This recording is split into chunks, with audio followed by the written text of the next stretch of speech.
Welcome back. I'm Alfred Lambremont Webre. Today, we really want to welcome you to the beginning of something special, of a virtual cornucopia in which three creators that are present with you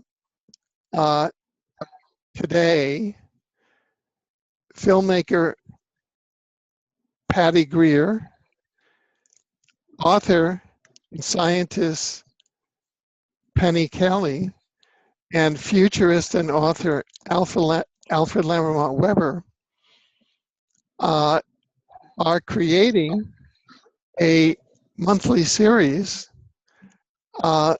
in which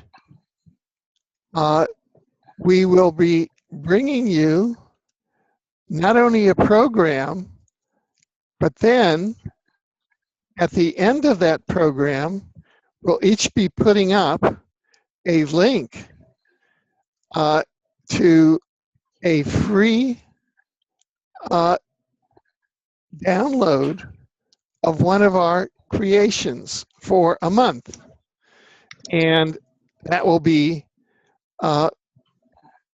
one of Patty's films, and she's an award-winning filmmaker.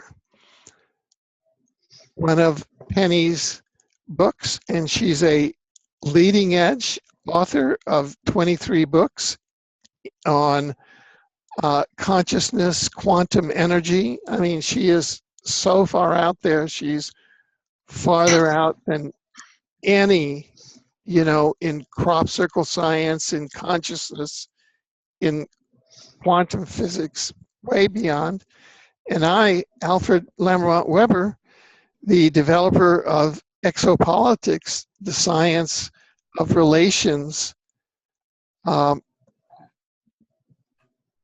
intelligent civilizations in the multiverse, and the discoverer or co-discoverer of the omniverse, which is the third cosmological body after the universe and the multiverse, through which humanity understands the cosmos. So in the spirit of the holiday season, we bring this to you, and today is December 13th, and on the magic date of December 20th, 2016, you'll be able to go to pattycreer.net and pennykelly.com and exopolitics.com and other websites and Facebook pages, and download the most extraordinary film and books for the next month. And you'll be able to watch this program, which will be bringing you breakthrough, out of the box concepts, insights, and also gifting for you, enrichment, and for the new paradigm to live and thrive on the new earth. And without further ado, I'm introducing my new Thrival partners, Patty Greer and Penny Kelly. Welcome. Thank you. Patty and Penny. Thank you. Good to be here. Well, Patty, you actually originated this concept, and you really, it's been such a whirlwind concept that Penny and I said, whoa, let's go into this funnel of thrival, of gifting, and of creativity out into the 5D new earth that is now being created as part of the planetary ascension, the density teleportation that we know is happening as part of the end of the Kali Yuga and the beginning of the Satya Yuga. It's all science. It's all science. It's not a religion. It's not, mumbo jumbo. So tell us how you came up with this. Well, number one, I feel lucky to be in your back pocket as a friend, because I think you're doing incredibly important work for the world that most people won't touch. And I think that's what the three of us have in common, is that the three of us are all doing really important work that most filmmakers and researchers won't touch for fear of what I'm tolerating.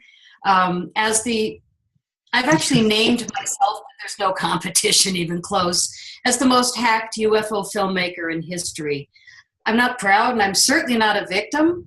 What they've done with this foolish prank is to show me, after 6 awards, that they don't want the films getting out. And if the films weren't important, I wouldn't be dealing with this. And it's not even on a small level. This has been packages stolen from the United States Post Office. This has been my editor in another state getting hit with a electromagnetic pulse that took out his entire mainframe and selected 5 hard drives out of 1,000 or hundreds. And 5 of those projects that were deleted, 2 were my movies. I have plenty of backups, but this is very intentional, because I'm guessing, and it might have been suggested by you, that the people that do this mind control, unfortunate nature that's trying to destroy conscious media also have been doing remote viewing. And they probably saw that Penny and I were going to be brought together this lifetime. And so a lot has been done to try and get me to look over there and spend 80 hours on Amazon and 90 hours. It's just like this relentless hacking of these poor kids that are being paid, if they even have a mind left. I think that my dear friend, who is one of the originators of Anonymous, he told me how they get hackers. And so my heart goes out to these people, because it's not their fault. But they're young, their parents have done bad things, and so they get into this gaming. And the online gaming world is so dark and bloody and gory. And some of these kids that rank the highest in bloody, gory, awful are the ones they bring in to hack, because they're perfect. They're controllable. They're so wounded that anybody that says, "Come here, sweetheart, you're so talented." And unfortunately, these are the people that are doing a lot of work against their neighbors, their parents, their families, without even realizing the damage they're doing. So I've tolerated it for 4 years. They gave me an early warning when my first movie hit PBS. They popped up this artwork on my website that said, "Telling the truth in times of universal deceit is a revolutionary act." And, who's that for? It was when I was on PBS. Thousands of people are coming to my website and nobody can buy anything. So it wasn't like an accident or a freak message. It was to scare everybody from going to the website or seeing the films. I don't know, scare me. It's like, for me, when I see people act this badly, I realize there must be something going on for them, because it's not like I'm saying, "Come on, let's duke it," That is the furthest thing from my mind. I'm way too old to play with bullies. So it finally came after 4 years of hacking that I'm done, and I can't fight them. I mean, I've cleaned up the 80 or 90 fake ads of my products on Amazon in 7 countries, created by 28 stores, created by one little person in a basement being paid or whatever. And it's taken me 8-hour days just to waste my time like this, so that I don't promote the big movie that they were scared of. And that movie was so telepathic, and all of the other 7 movies led up to this punchline movie called Crop Circle Diaries. And most people have no idea the true crop circle science that was learned in the lab by a famous scientist, William Levengood, and he was suppressed when he came up with these marvelous, important, evolutionary solutions for our food supply. And the interesting thing is that when I went to his wake a year after he passed, it was in 2014, And I was introduced to Penny Kelly through the most bizarre incident with Lefty Levengood. William Levengood, the scientist, came back from the dead and introduced me to Penny. This begins the movie Crop Circle Diaries. The story is so over the top how I met her. We're still looking at each other. And I hear Lefty. He's been gone 2 years, and he's been yelling at me lately, tell her to watch the damn film. And it's about somebody really famous that could make a difference, but a lot of the famous people have their hands tied. They are not allowed to promote the things that are going to make a difference. And what could possibly scare them about Crop Circle Diaries? Now, this might be a coincidence, but at Lefty's wake, it was all crop circle lovers, people's researchers. And then there was one little cluster of his family. And they were very large people, the mom, the dad, 1 or 2 kids, I don't remember. But we're walking through the beautiful forest. And I said, so you're the only family member. Who are you? What do you do? And he said, I'm a lobbyist for the agriculture department. And I went, and I looked right at him. And I said, so do you think we're going to be able to delete Monsanto? And he just looked at me. And I went, oh, my God, this is probably where the stuff, I mean, this might have been the leak. Is his own family not wanting the stuff to get out. But their work was really well suppressed. And a couple of very famous people have been regurgitating a lot of old data from the 90s to try and get us distracted from the reality of crop circles for the importance that they serve humanity. And because I never read those people's books or watched their movies or did the research, instead I was in a desperate place to heal from mercury poisoning, which is another whole show. But I went to the crop circles to heal because humans couldn't heal me from mercury poisoning. This is so well orchestrated, the poisoning of humanity through mercury. But I figured if I couldn't do it through humans, I'd go and lay in some crop circles. And my first crop circle I walked in was shocking. The hair stood up on my arms, tingles on my head.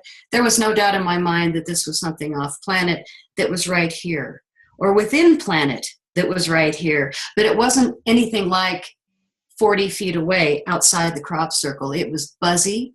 It was an extremely enhanced electromagnetic field that even when I looked behind me at my boyfriend's arm years ago before he got scared and ran, the hair standing up, and my photo was just his big eyes going, ah, you weren't kidding. So not everybody can go and lay in a crop circle and realize that we're not making this up. But you can certainly watch my movies. So, and read Penny's books, and there are a lot of probably other movies that are telling the truth, but most of it is really formed around, they're fake, they're done by Doug and Dave, it's all boards and ropes.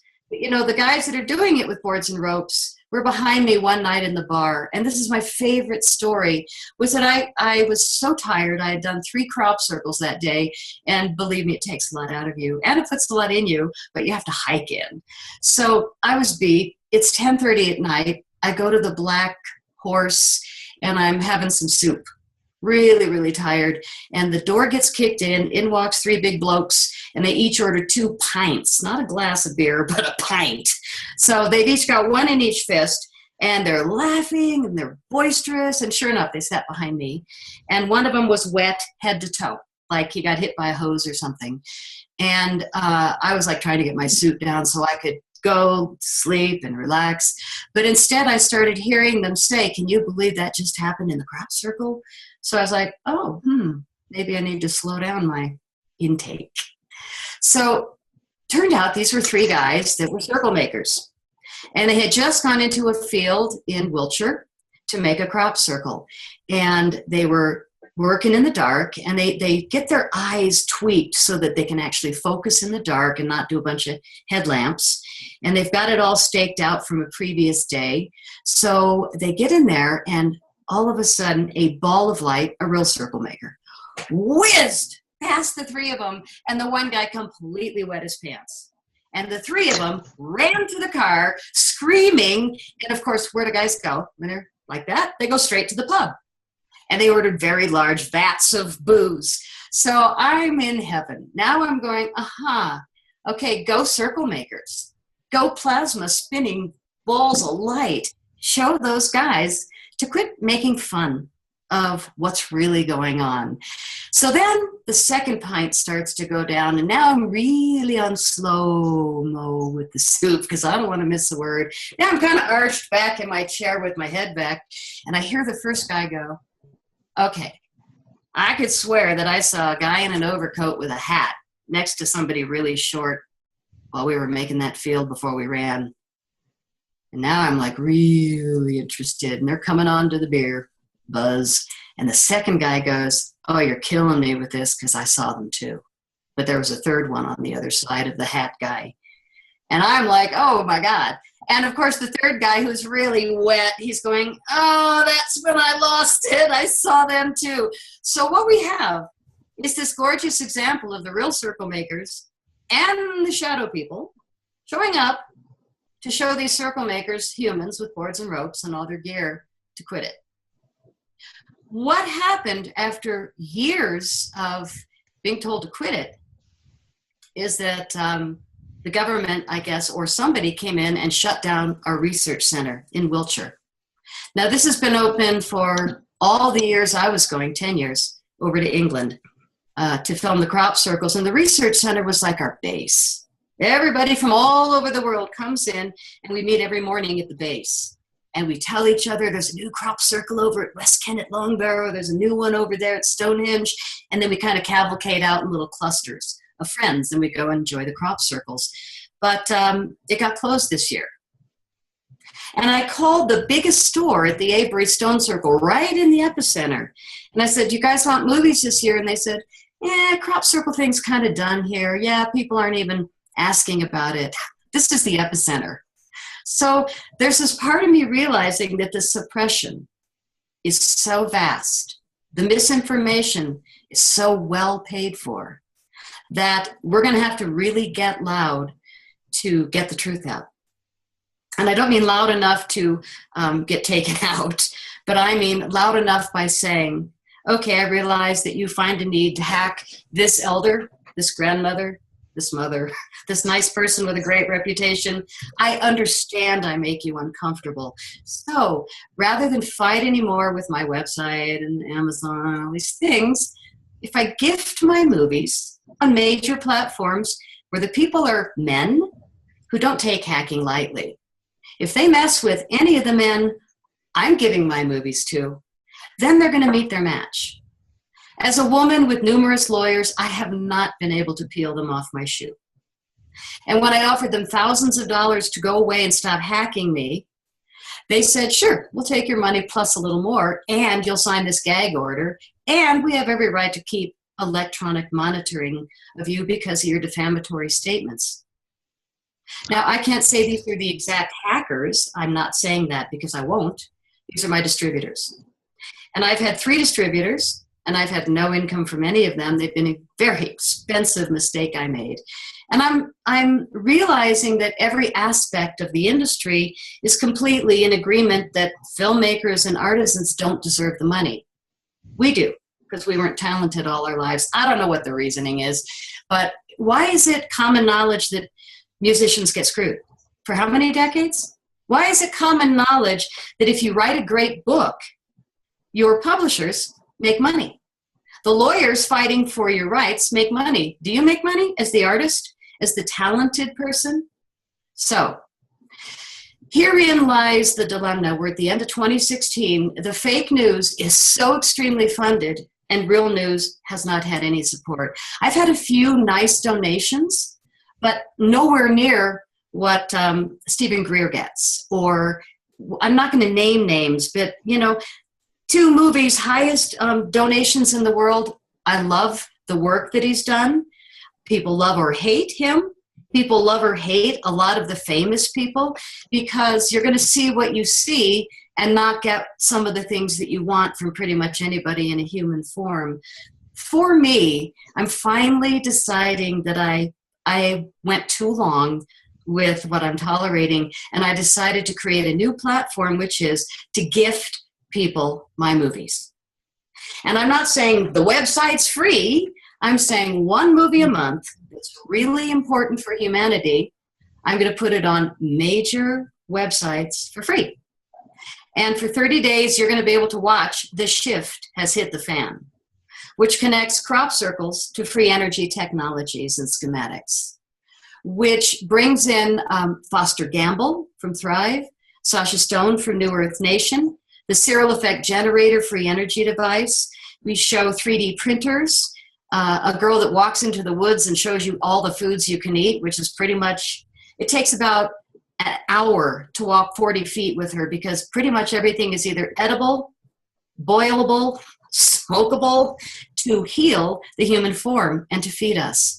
So this is the information for some reason really being pushed away.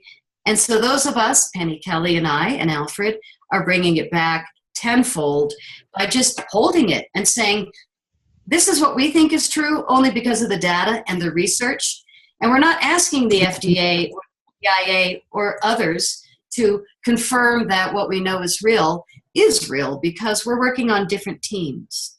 And I think that the UFO field is now starting to be so infiltrated that we're going to lose the field and then we're going to recreate it. So my platform of gifting for free for 30 days, so anybody who's interested should be able to find the time to grab the link. You can't download my movies. You can tap the link and watch the film. I'm not going to be downloading them and then losing them for life. What I'm doing is sharing them for 30 days because I want everyone to get the information. And if you love what you see and you think it's a good idea to gift people around the world in Africa and in countries where they're watching it on like the only cell phone in the city, but they're watching Penny's book. They're watching Patty Greer's film. They're hearing Alfred Lambremont Webre discuss his brilliant hypotheses for decades. All three of us have been completely committed. And I don't think it's been a money thing for any of us, clearly, because it just doesn't pay. So the only way to do this is to gift it, to get the data out, and then hopefully people that can afford to support these new programs will say, here's a check, because I haven't done anything to help save the world. You guys are doing the work. I want to support you. And if you don't have the ability to write books, make movies, sing songs, whatever that can influence a lot of people, help us bring the information, because the industry is dead. Kind of like having faith in the medical or the dental or the government. I'm living with mercury poisoning after 12 years. It's not okay. And I don't sit around yanking about it. I tolerate and I put on Band-Aids, but it's something that I'm not guessing is real. I know they're poisoning people with mercury and I'm not okay with it. I'm not guessing that crop circles are real or that William Levengood chose me and Penny Kelly to bring it. I know it's true because I have been living it for 3 years. And when I met Penny, it was probably the biggest shock of my career, because here I am, the crappie girl, 6 movies. And all of a sudden she says to me, they're not coming out of the sky. They're coming out of the earth. I was like, wait a minute. Did you just hit the brakes on my brain? And she went on, and I was there for 3 days, but I ended up staying 3 weeks. And every morning I'd go in for coffee, so excited. And I'd have a few sips and I'd go, okay, hold on. And I'd wrap my hands like this around my head and I'd push.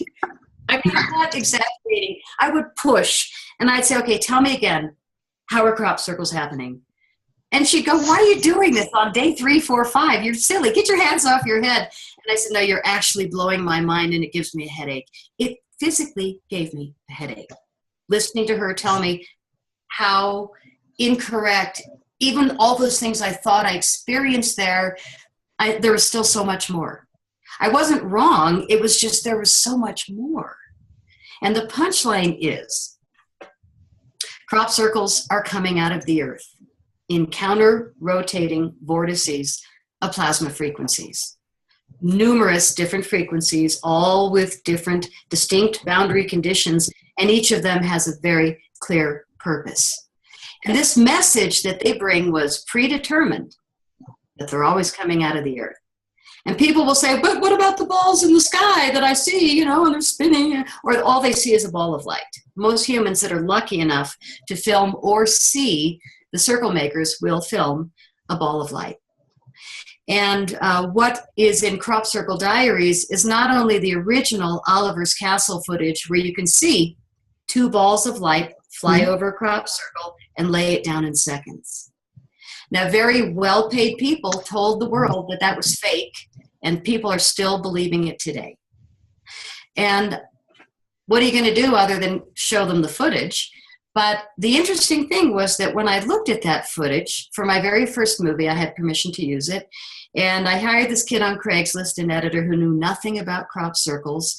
I had already had my experience where I was taken in a 2007 crop circle, so I was completely straight on getting the information to make the movies. None of this was about me, and I certainly didn't use research. This was all 8 movies have been experiential. They don't copy other people's work. So when I met Penny Kelly and she started telling me that they're coming out of the earth, we also learned that human consciousness can be some of those frequencies. Perhaps, like the experience I had in 2014, I met a team of free energy people at the back of a crop circle. And I took Sasha Stone in the formation, and I had a crew and a drone and cameras. And I walked in, it's like, oh no, this is fabulous from the air, because I saw the photo, but I don't feel any buzz. And I kept going, there's got to be a buzz. I'm checking my arms, no hair standing up, no tingles, and there was no buzz. So I thought, oh great, I bring this crew and Sasha into a human-made crop circle. And this is before I really got the data from Penny. And so I realized after meeting these girls at the back of the crop circle, they said, after I did my camera work with Sasha and we finished the thing, I said, do you ladies have anything to say? And the one lady said, heck yeah, we do. So I threw the camera on them, and she said, we are the QEG, Free Energy Group, and we were in the Avery Stone Circle yesterday with our technical crew asking for a confirmation that our free energy device would work. They hold up a photo of the crop circle. They held up a photo of their free energy device, and it was almost identical in schematic nature.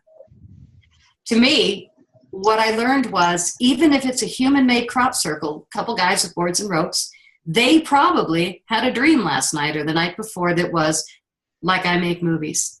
I don't know if it's how you guys write your books, but I know it's how I make movies. I wake up knowing things. And I think that that's how a lot of real crop circles happen with human circle makers with boards and ropes. So all this talk about real, perhaps those are real also. And when I go in a crop circle that's extremely buzzy, and it's like a star map, or there's so many where you can see its orbital images, and the hair is like zzz. Those, in my opinion, are ET infused in the stacks of frequencies. So what we have here is a communication where they're coming out of the earth, because the earth is alive. She is a living entity. We grow hair, she grows trees and plants. She's hosting a whole lot more idiots than we are in our lives, because they're fracking her, they're sucking out her blood, and it's gone on too long. So I think that we're not going to see the end of crop circles. We're just going to see the end of data about them. And the movie that I did with Penny, I think, is completely data transformative, because she hurt my brain, and I know a lot about crop circles. This was life-changing for me to do the work with Penny, who was the secret lab partner of Levengood. And I only say secret because she's so humble and modest about her immense wisdom that she never got famous. She didn't even care. But Lefty didn't get famous because there was big money hiding the fact that they discovered that the seeds inside crop circles are growing 30 to 400% more food, more crop, more biofuel, with up to 75% more nutrition per plant. Well, how fabulous for humanity. Probably not too fabulous for a lobbyist of the Agriculture Corporation. So I think that might have been an interesting sleight of hand, But we're back, and I keep hearing Lefty yelling at me, which Penny does too, get the damn movie out! So I stepped forward and I said, you know what? I'm done fighting with these idiots that are hacking and paying and whatever. Ugh, boring. That's such bully crap. Give the movies away and ask for donations and let the world see the work. So I'm going to begin, unless they've hacked the link, with A Shift Has Hit the Fan. And it's a great movie that I think will bring you into a lot of new paradigm ascension thinking. And again, we're talking about all these oil, these horrible oil things, and it's like we're so beyond that. We're so beyond that. And the only way we're going to get humans to realize that is to gift our movies on major platforms, so that ultimately the media is going to have to bend over and say, okay, you guys are too loud. We can't keep lying. And I think we're going to hit that any day. So God bless you guys for working so hard. And I'm so grateful to William Levengood for his decades of research since the 50s, and for allowing Penny to meet me, because the two of us together are pretty unstoppable. When I've been in more than 100 crop circles and laid in the middle and closed my eyes and taken a lot of time, I'm totally a changed person. And Penny has not only done the research on the seeds and plants, she's held pieces of the Roswell craft. They have held things in the lab that are so incredibly ET evident that it's time for all this to come forward. So I'm really excited about offering my movies for free and seeing a whole new way of gifting by a lot of people that have been suppressed. If we're being suppressed, there's got to be a reason. And all those people that are really being pushed into the public to convince them that the ETs are going to kill us and the ships are going to, all this crap. We got to be able to develop our own discernment now and look past the old and move into the ascension mode of reality, which is where I live every day. Doesn't pay, but it will someday, because I know humanity will win and bring consciousness to the world. Thank you. We'll get back to the movie that you're going to start with. The shift has hit the fan. I want to ask Penny to comment on what Patty has said in terms of the science of the crop circle, in terms of William Levengood, and that Patty brought in, and kind of bring to the audience who is William Levengood, how did this all happen, what is the science of the crop circles, and kind of bring out the other half of the information that Patty has shown in her films and that you have lived.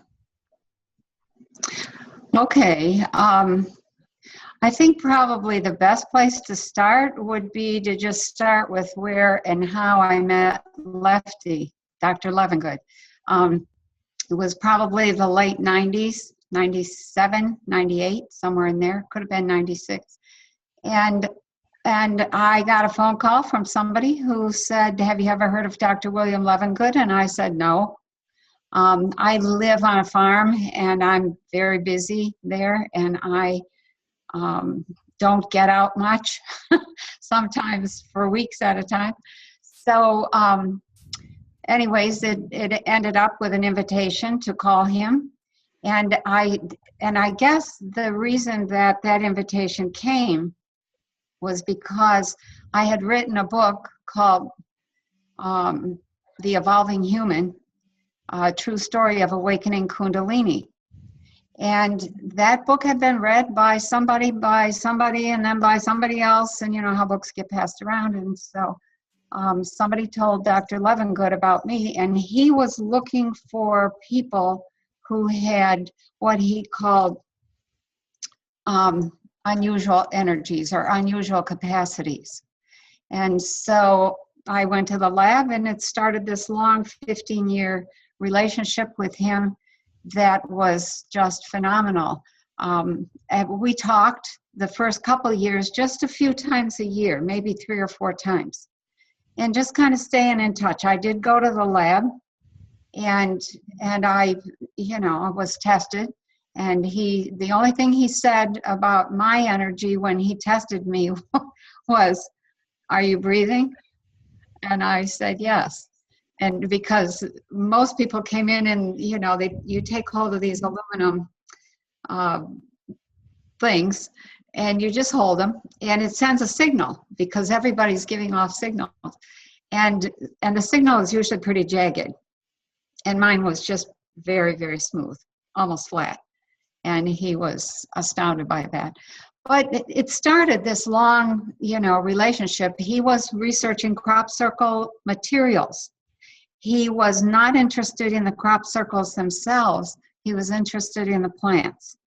And his question was, why would an entire field full of plants lay down in the middle of their growth cycle for no reason? What would make that happen? And he eventually figured that out. And he was a biophysicist, and his love, his passion was plants and biophysical processes and forces and what made certain things work. And so when I think it was Linda Moulton Howe talked him into, doing the first research, looking at the first plants and seeds, then, no, I think I take that back. He wrote a letter to Pat Delgado, who had written a book, the very first book, I think, about crop circles. And he and Pat started corresponding, and Linda was the one who convinced him to look at the plants around animal excisions, which are known in the media as animal mutilations. So, so after we had known each other for a few years, he said to me one day, "Man, I'm really having a hard time getting anything published. I think I'm being blackballed because I'm studying crop circles. And I don't think somebody wants any information out about that." So he said to me, "Would you write about my work?" And I was like, "No way. I don't know enough science. I'm not a scientist. I do have a background in engineering. I'm a farmer. I'm a writer, etc." I didn't think I could do justice to what he was doing. And he said to me, "Well, come on, I'll teach you. Come on." And I said, it took me a while to say yes, but eventually I did. And so we started this very, very specific weekly mentorship in biophysics, astrophysics, and plasma physics. And it evolved. We started with biophysics and then, went to astrophysics, because I had to understand something about how the interaction between Earth and atmosphere works. And then, he was getting samples of crop circle materials from all over, but especially from England. I think he studied somewhere over 300 of those over a course of from 1980 to the point that he died. He was still working on crop circles. And so, I learned a lot about crop circles, and pretty soon he introduced the subject of UFOs and materials that had been taken from supposed UFO landing sites. And then Linda talked him into looking at materials from around animal excisions. And what he was finding was that the same kind of effect was being had by all of those kinds of events. And what that eventually came down to was he had discovered that there's this energy coming out of people. And some people had a lot of it, and some people had a little. And, I have a lot of it. And I think it's because of Kundalini. So I had a full-blown Kundalini, experience or set of experiences that lasted for 3 years in 79, 80, 81. And So there are certain principles at work here. He originally called this signal coming off of humans, plants, seeds, water, anything. He discovered everything gives off a signal. And he called it CDP. It stands for charge density pulses at that time. And CDP, it responds to everything, and then it returns to and reorganizes itself and continues going. And it just keeps on. It's like an Energizer Bunny kind of effect. So eventually, what we discovered through a series, he began to suspect that this was plasma. And so he did a series of really very elegant research things and we confirmed that it was plasma. And so then we wrote a paper, and that was published. And then we wrote another one. We figured out how animal mutilations were happening, and wrote a paper on that, but nobody would publish it. Nobody would touch it. They couldn't get any scientists who were willing to do the peer review thing. And so after looking for a year or two, it came back, and so I have it, but it hasn't been published. And there was a great deal of research into seeds and into boosting the energy flow through an energy system. So everything that exists is an energy system. It's basically a plasma system. That plasma system can be thought of as a house of fields, electromagnetic positive, negative fields. The amount of throughput that you can tolerate will determine whether or not you are psychic, have clairaudience, clairvoyance, clairsentience, clairgustance, clairnascence. Any of the skills that allow you to know what's happening elsewhere, it boosts your ability to put your consciousness anywhere you want to be in time or space. And so what came out of this research, I've written a couple books. One is just about the research with Lefty, which was a fascinating thing. If you really want to understand crop circles and how they're made, then you want to read that book.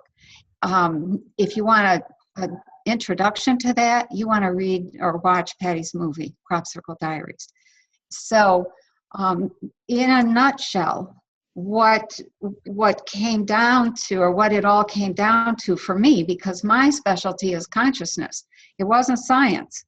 I have been involved in research into consciousness for almost 38 years now.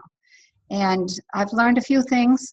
I still have a lot of questions, et cetera, et cetera. I hear and see a lot of people talking about certain things. And Kundalini allows you to see into the heart of almost everything and everybody. It allows you to do a lot of things that upset people, I guess I would say, to just tune in, get information. And it allows you to also recognize truth. And one of the things that, and I'll use Alfred just as an example. Alfred and I met, and he said, I'm doing this and I'm doing that. And in the process of that conversation, I said to him, you have this language and you have your way of seeing it. And what I understand is, where are the little beads of truth in that? And, what actually works. And because what I've seen over 30 some years is that everybody's saying the same thing, and you have to say it your way. You have to know it your way, and you have to grasp it your way. There is science, but all that notwithstanding, when it comes to consciousness, we don't have a science of consciousness yet. I'm trying to develop one, and I've come some distance with that, and I figured out some pieces. But I think that the big thing in all of that is that we are moving ahead with this, quote, information about plasma. We're moving ahead with our science of consciousness. We're moving ahead with our understanding of the evolution of all things. And that includes seeds, plants, animals, the earth, the humans, the trees, the whatever, the fish, the water. The evolutionary process comes down to what I said a minute ago. You have a capacity to have a certain amount of throughput through the system, energetic throughput. And if you can't handle that, some people who get a blast, Kundalini is a blast of electromagnetic energy through the plasma body. If you can't handle it, you will burst into flame and burn up. And there have been people who have done that. Sometimes just a hand burns up, melts and disappears. Sometimes an arm, sometimes a toe, sometimes an organ within the body has difficulty, great difficulty. There are some challenges to evolving the self. And the cleaner you are, the healthier you are, the better off you're going to be. You cannot have a huge evolutionary, let me say it this way, you can have an evolutionary burst, and if you survive that burst, then you won't maintain it very well. Sometimes people end up in institutions because they can't handle what you know. When consciousness awakens, you're awake, and you're awake for around the clock. You don't sleep. Sleep doesn't happen anymore until, for me, it was 3 years. And then finally I learned to turn it on and off. So, you have unlimited consciousness. Unlimited consciousness means that you know anything you want to know, anywhere, anytime. And if you don't think that's confusing and frightening and upsetting, let me tell you, it's frightening beyond your wildest imagination. If we can get to a place where we can kind of learn to manage that energy flow, then I think we can all evolve. And I think, there's some stories, I'm just thinking about putting this on my website, in which in the future, there's a mass, just like Alfred is saying, there's a mass evolution, and a lot of people commit suicide because they can't handle it. So there's a lot to this evolutionary process, and it has to do with hard science, with electrical and electromagnetic fields, with plasma, and the energizing of that plasma. And so in just, and kind of bringing this all to a close, and kind of turning back to Alfred, I would say that if we're going to evolve, if we're going to make that step, if we're going to be ready to make that leap, then you have to begin somewhere along the line. You have to start learning what you're capable of. You have to learn when information is coming in. When are you being telepathic? Because it happens all the time. We just don't recognize it. When is the best time and place to, or what is the most likely circumstance in which you're going to find yourself out of the body, or find yourself seeing into another time and place, into another dimension.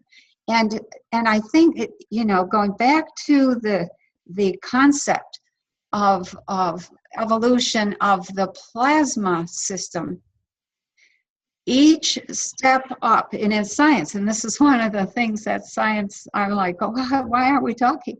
Science has this chart. It's in volume 2 of Consciousness and Energy. And so you can look at it. And it's just a simple hydrogen. And the hydrogen is a little sphere. It's a little circle. And that's, that's at the lowest level of energy that you have to have in order to exist. So hydrogen exists at a lowest level at, in this chart. If you bump the energy up in that hydrogen, it immediately changes shape, it changes function, and it changes characteristics. It turns from a sphere into a barbell, 2 spheres with a bar running in between. So, you could be at the S level. S is the lowest level of energy. And you'll function, but you'll be at the lowest level of characteristics and function. If you bump up your energy a little bit and you get into the P level, then you change shape, you change chemistry, you change characteristics. If you bump it up again to the D level, you change shape again, and then the F level, and I think there's a couple more beyond that. And what you eventually get is, let's say you're working with a metal. It is well known in science that you cannot get magnesium and bismuth to bond. Their energies won't bond. But if you bump that energy up, they will bond because they have different characteristics and they do different things. If you keep bumping that up and you get up high enough, what happens is that with each increase in energy, you get a change in the awareness and consciousness of that molecule. And so you end up with a metal that responds to consciousness. So when that happens in the human being, then you have this increase in your consciousness. You have these abilities that suddenly appear. The more energy you can hold and maintain in the system. And so I think, we're at a point where we need higher consciousness on this planet. We need it. And I don't even like to call it higher consciousness. I like to call it expanded consciousness, more inclusive, more cooperative, something that allows for more critical thinking, something that recognizes truth when they hear it and recognizes a lie when they hear it as well. So, we need that, and we're at a turning point on this planet. And I think, Alfred's got a beautiful theory that says, we're going to make this leap. Whether we make that leap one at a time or as a mass of people, doesn't really matter. Everybody needs to have an expanded consciousness in order to move into the kind of world that we are beginning to manifest. And it is a fabulous world. So, with that, I'll turn it back over to Alfred. Well, thank you very much. Now, I'd like to ask a question of both of you, and both of you can contribute to this, Patty and Penny, plasma and the science of plasma energy. Could you roll out for our viewers and for me what your discoveries and what the discoveries of Dr. Levengood and independently are of what plasma energy is and how plasma science is, and how plasma, how we will be transiting to or transitioning to a plasma-based economy and a plasma-based reality. And I'll let you decide. Who would like to take that first? Well, let me say a couple of things to set the information, okay? Yeah, okay. So plasma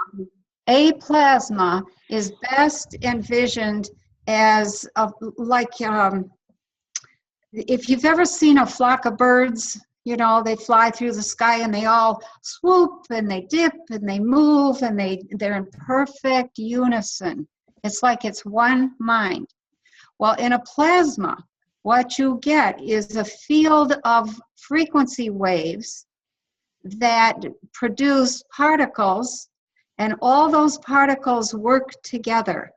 They are intelligent particles. And so they move as one mind. And depending on the set of frequencies within that boundary state, you get certain things happening.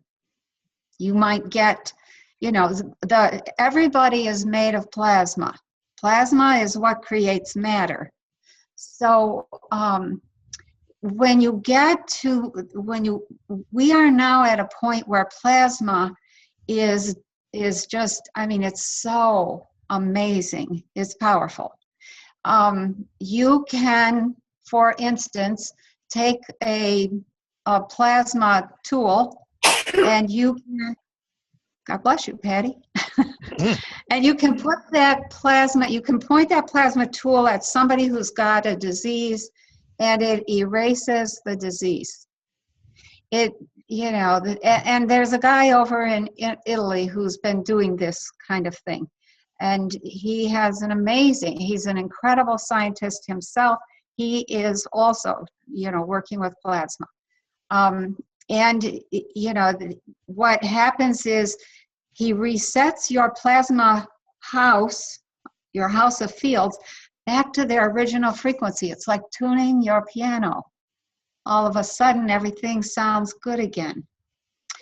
He has also, he's written several books. I've, you know, read one of them. I'm working my way through the second one now. And the third one I haven't touched yet. But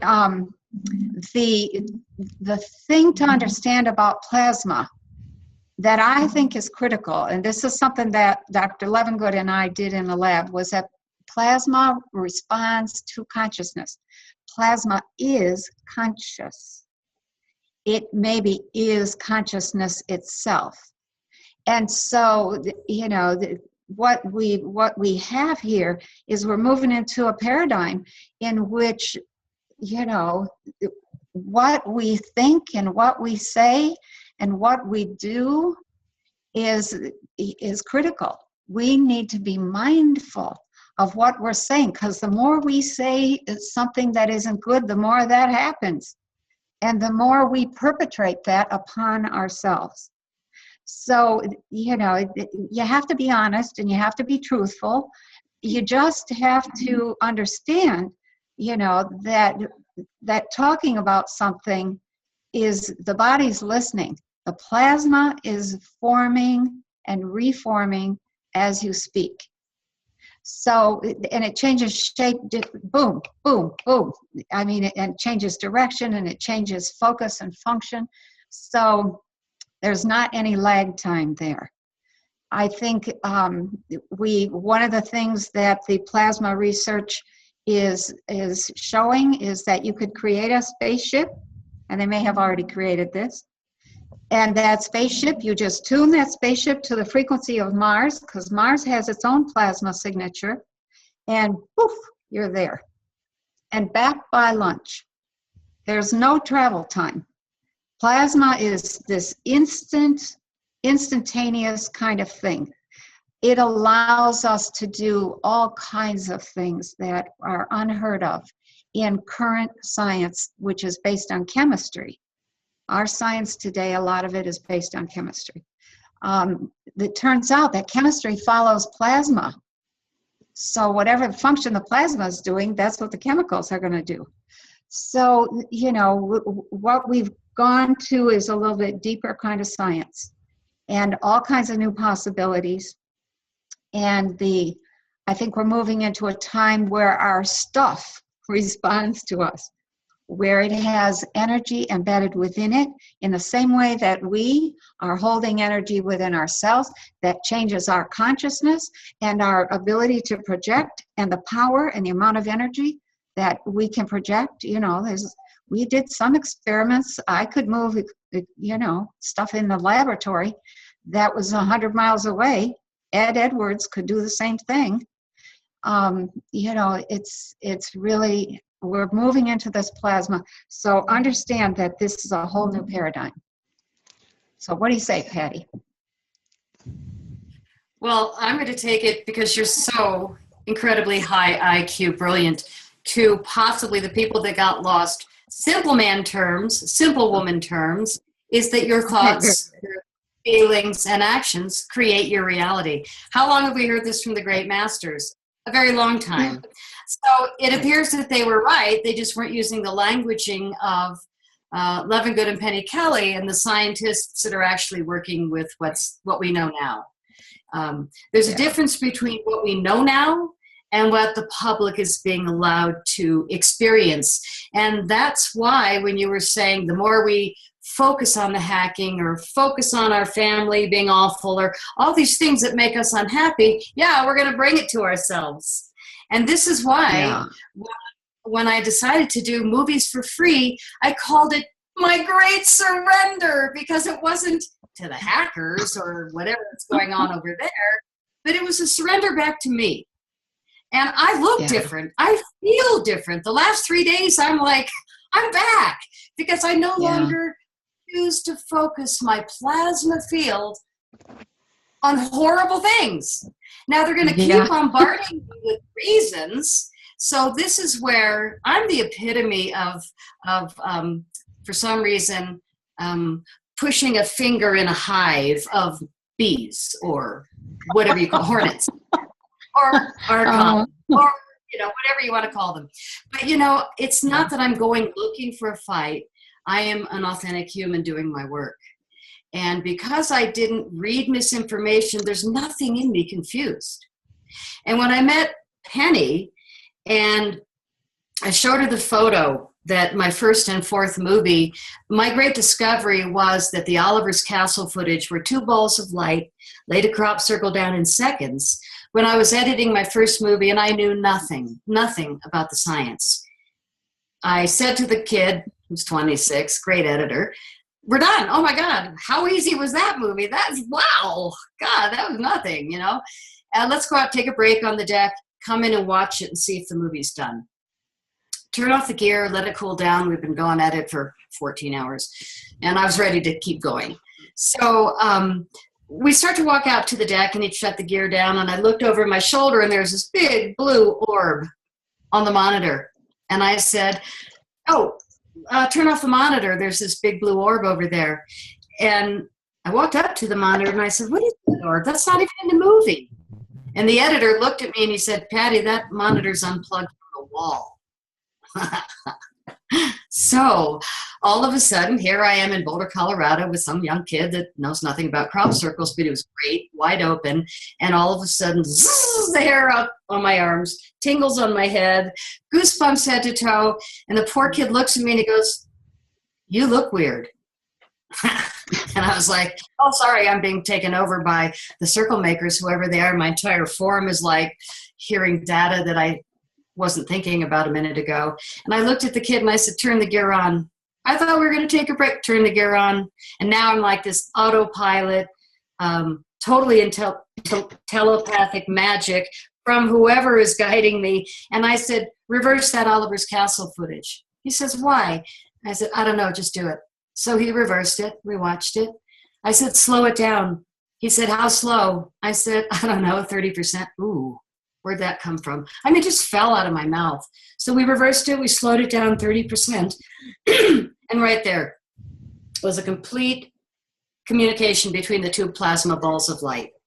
And it was black, white, white, black, black, white, white, black, like a binary code, like if you stretch it, a barcode. But it was definitely a direct line between the 2 spinning plasma balls of light that created Oliver's Castle. So over the years, I mean, I ended my movie with this discovery, which they just plummeted me with. I mean, when I saw it, I knew that I didn't do the math. I knew that nobody called me and said, hey, reverse it, slow it down. None of this happened. It was completely eyes closed. The poor kid's going, you look weird. I said, yeah, I'm tripping with the circle makers. And, you know, and then we found the communication. So over the course of these years, nobody noticed that I think it's true. Oliver's Castle is real because those balls of light communicated. So I put it in my fourth movie, which won a ton of awards. Crop Circle Update, The Wake Up Call.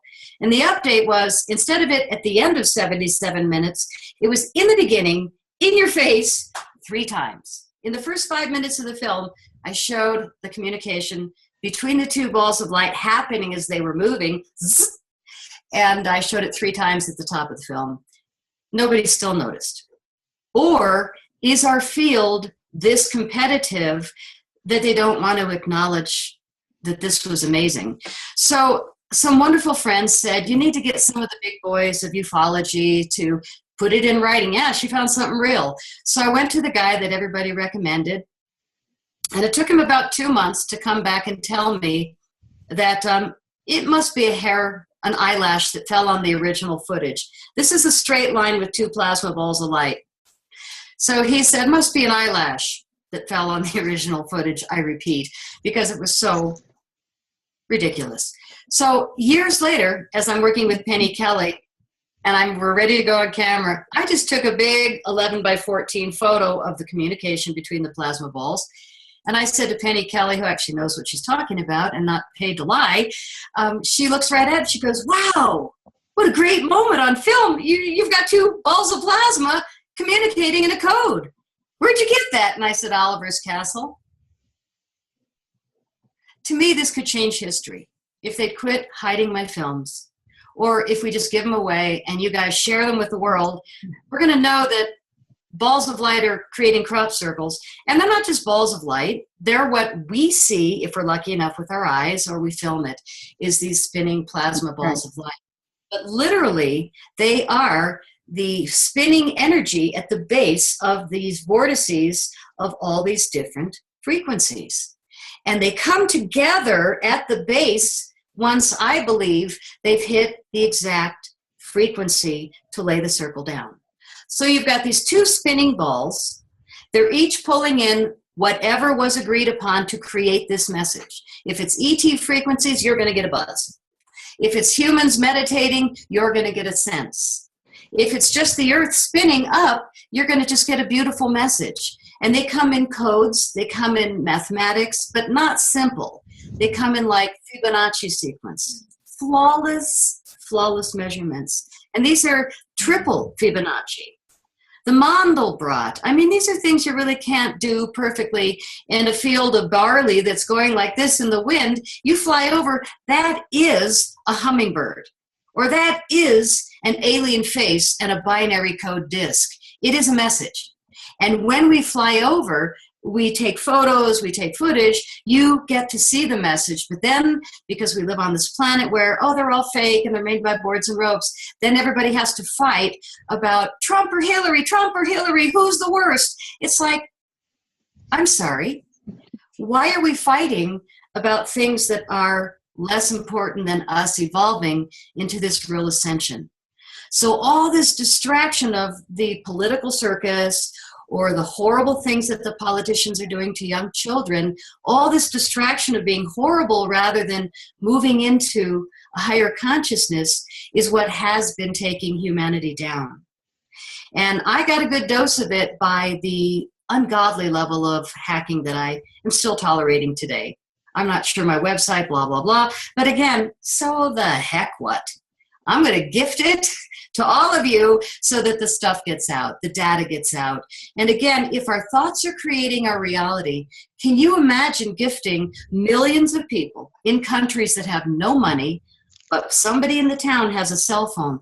What if that person calls a big event and says, come on, everybody, I've got this free movie once a week. Let's get 1,000 people in the place one at a time, and we throw up the movie, and then next week we'll do it again, and then they start bringing in people to hear one of Penny's books, one of Alfred's books, one of Patty's movies, and then they realize that, why does this feel so different than what I'm seeing on TV and on the radio?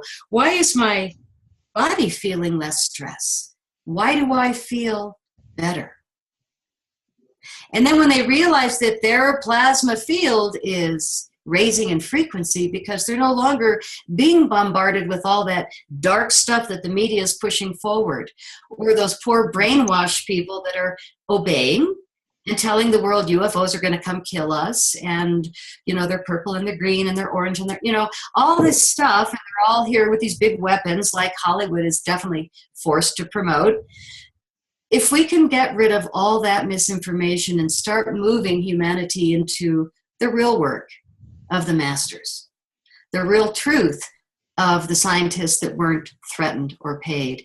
And when you realize what they did to Lefty, and I want Penny to carry this on, because to me this is, again, this was years ago, but still today. It wasn't until from the other side he brought me and Penny together. He said to me, I couldn't do it while I was there, so I'm going to flip over and bring you two girls together because she's got the data, you've got the experience, and if we put you together, there's probably no questions that the two of you can't answer about crop circle science, deliveries, appearances, messages, because we're not competing. We're not being paid.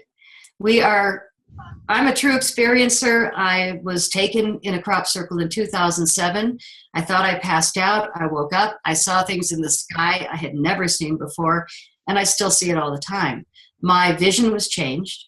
My hearing was changed. My frequencies were completely recalibrated and shifted, and I'm different. I have a fraction of the friends I used to have because there's nothing in me that doubts this is real.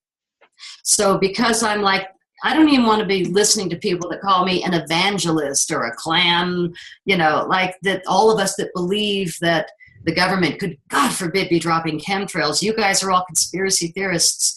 When this gets out, that they sat here for decades allowing all these things that the conspiracy theorists were crazy enough to talk about, it's going to really change the game where the only people they're going to want to listen to are those conspiracy theorists. And I really look forward to that day because the implantation of false news and fear tactics has taken my people down. My people are humans. I really feel like we have fallen from grace. And this recent, shall we call it election circus, was a great example. If that's the best America has to offer, we've got work to do. And now, when you bring together a circus, that anti-polarity nature, now you've got every family, every pair of best friends, a lot of people in relationships, now they have a reason to fist fight and yell at each other because you've got two very dark offerings and nothing right. And so they're going to find something good about the dark thing, and then they'll fight with others. I mean, this is really well orchestrated, greasy spoon. And when our dark media has taken over television, newspapers, and now all of our conscious media is being taken down. And they're shoving up these brainwashed kids to misinform the public, and they have so much money to do it that we're in a strange place right now. And love him or hate him, Stephen Greer finally went public and said what I can't say out loud, which is he pointed to the problem, and he pointed to the perpetrators. And when we can see that we've got people, the kettle calling the kettle black, and they're pointing over there when it's actually here, the problem. What we need to do is get humanity to raise their plasmic frequencies enough so that discernment kicks back in. Even if you're living in smart grid, even if you're eating GMOs, even if they're putting crap in your water, we have to raise our frequencies. So that's why I'm excited about this work and the shows that Alfred constantly does. My God, I don't know if you ever sleep, but every day it's a new story about raising human awareness. And I don't think there's anything more important now than doing that. Well, thank you. Now,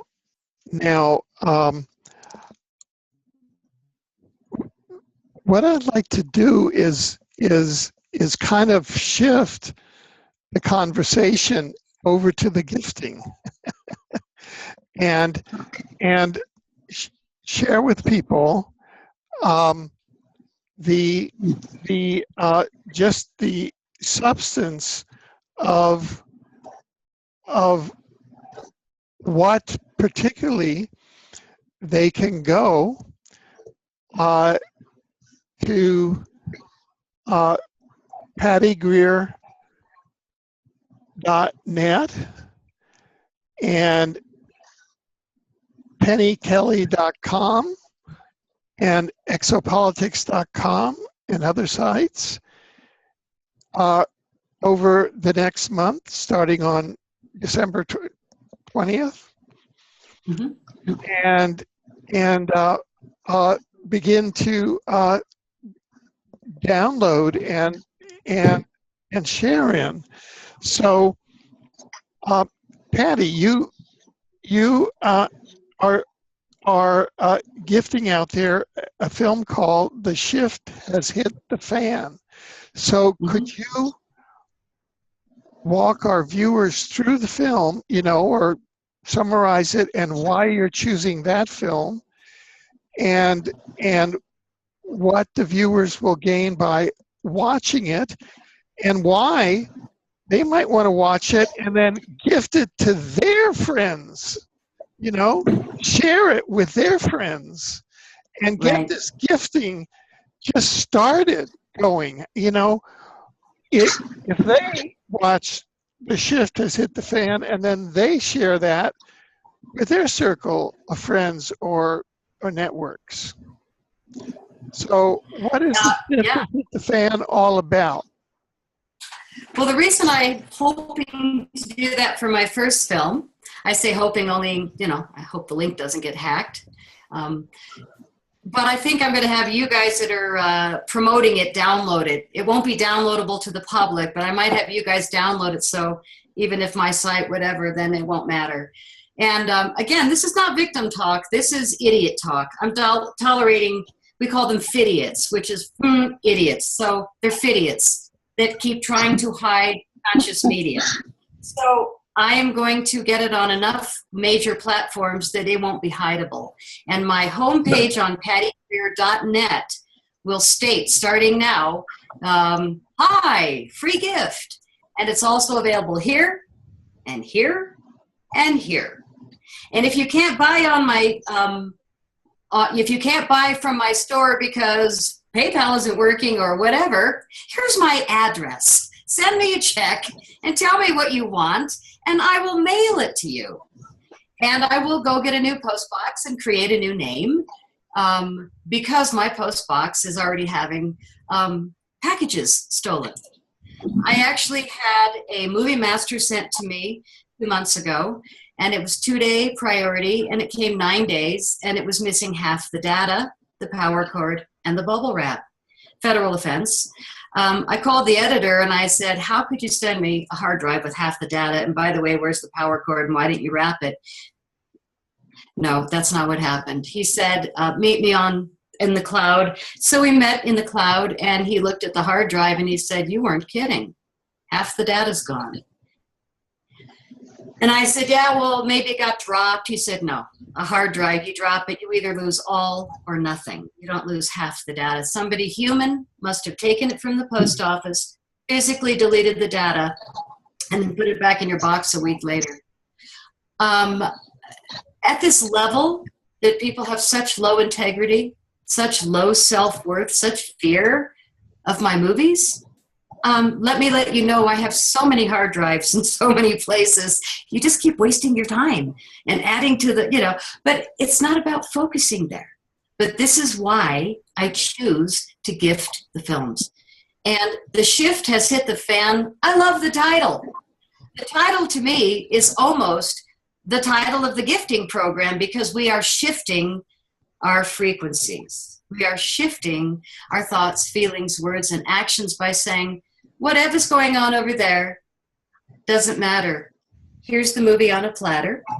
30 days. Everybody should be able to watch it. Share the link, share the link, share the link, spread the news. And then at the end of 30 days, the link will go down. Nobody will be able to watch it after that. And then a new movie will go up. So The Shift Has Hit the Fan really brings in the new, I'm going to call it the ascension hypotheses, physical affirmations that humans can do to bring our world forward. So those things are free energy, 3D printers, organic food, purified water. All these things of bringing us in the present moment of protecting our own physical field, because this is what we've got to work with. Even though we are spiritual being having a physical experience, this physicality needs to be cared for.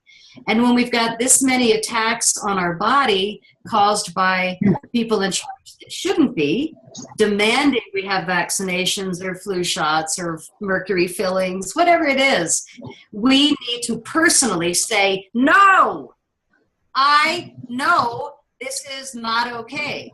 But unfortunately, when you tell your family and your friends, if they haven't seen the movie or they haven't had the experience, they're going to say, oh, you conspiracy theorist, and then you lose another friend. So I look forward to the day when the real information gets out. I think it's going to be like it was on 9/11 when the entire world went, the whole world took a breath. And Penny and Lefty could feel that breath. They could see the machine changing. And it wasn't a human holding the rods. It was the world. They had the ability to feel the plasmic field moving in the world. And Penny, I'd like you to talk to that, because again, all of us together, when we raise our frequencies, we're going to raise it for everyone. And that's why I'm gifting. I love the contagion of me gifting. Now Penny's going to gift. Now Alfred's going to gift. And what if all the great truth people started gifting? The frequency changes and we all get to heal. Penny, talk about that frequency that you guys experienced with the bombings. Yeah. Now that is so great. Now, Penny, let's talk about one of your. How are you going to start out? You've written 23 books, and this is not going to cost anyone anything. I mean, with regard to the film, people can go there to the websites that we've mentioned, pattygreer.net. You can go to exopolitics.com. You can go to these other websites. We'll have it up on our Facebook groups, and they can just tap on that link and watch the film. And similarly, with regard to Penny's books, these will be ebooks, so that the reader can really download the book for free, and there's no shipping charge or anything. And out of your 23 books, 14 are ebooks. The one that you've decided to start with is one that really resonates with me. It's called Enjoying Ultimate Health and Fitness. Why did you start with that particular book? I think because I started with that, knowing that a lot of Americans, a lot of people around the world, this isn't just Americans, but Americans are a fine example of some of the worst health, worst condition, and your consciousness is only going to be as good as the equipment. Your signal you can put out is affected by the condition of the equipment. Your body-mind system is a system. And so you're not going to be able to pick up or notice or even care. All of your feelings, all of them, are based on your chemistry, and that's based on your plasma. And so if you're going to have this if you're going to have this transformation, this evolutionary event, you can speed it along by cleaning up the body.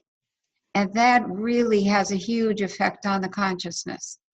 So, and when you work at it from both directions, it's a phenomenal experience. So enjoying the health and fitness is really, excuse me. It's really a way to start looking at, what am I doing? What do I need to know? You know, I have a big book, Getting Well Again Naturally, but this one is smaller, and it's personalized. It's got a whole bunch of questions in it. You answer that questionnaire, and you will see right there, what do you need? Where are you short? What is it you need to be looking at? There's probably going to be some things in there that you never heard of. So, you know, I'm a naturopathic physician, and so I'm very, very, very, very focused on staying healthy, on getting the equipment, the body, back into good shape. And there's like a 5 or 6 part program that's outlined in that book. And I think if you start that, that's going to change your consciousness right there. And then if you're working at it, you know, from the, what I'm going to call the consciousness side, and you're really educating yourself, and you want to get to a place of critical thinking, and you want to be able to embrace your own power. And power is the ability to decide and do. If you can't decide, you're never going to have any power. If you can't do, what good is the decision? So you need that power. And then there's also the spiritual development. Spirituality, true spirituality, is the development of the true spirit of yourself. If you have a passion for baking bread, if you have a passion for making jewelry, if you have a passion for science, if you have a passion for the weather, for whatever, if you have a passion for writing computer programs, you follow that passion. That's really important. And as you develop, the spirit of yourself develops along with that knowledge. And that is true spirituality. So health is a place. It's hard to have a spirit of anything if you're too darn tired, if you're too fatigued, if you're worn out, if you're broken. So I chose that book in order to, you know, encourage people to start. It's all of the spirituality, all of the evolution is in the body. It's in the body. And I won't go into that at this time, but it's important to understand that you can't just kind of poo-poo your body. It isn't going to work, because that's what's going to evolve, is the body, and then the consciousness that you have in that goes right along with that. So on my website, and I'm in the middle of changing my website. I'm going to have a hard time getting anything up by the 20th, but we'll give it a go. If I'm not on time, I'll be shortly, a day or two later. But that link will be... Well, we will have the link to your book up at exopolitics.com in any event. Yeah. So that's, yeah. So, yeah. So that's, people can come to exopolitics.com, and we will have the link there to the shift has hit the fan. Okay. And we will have the link to enjoying optimal health and fitness, and that will be right above the video to this interview. And so that will be happening. That will be happening. Okay. Okay, good. Well, would you? Yeah, I wanted Penny go ahead. to also name the book that she said is the Crop Circle Bible that she wrote with Lefty. What is the title of that book, Penny?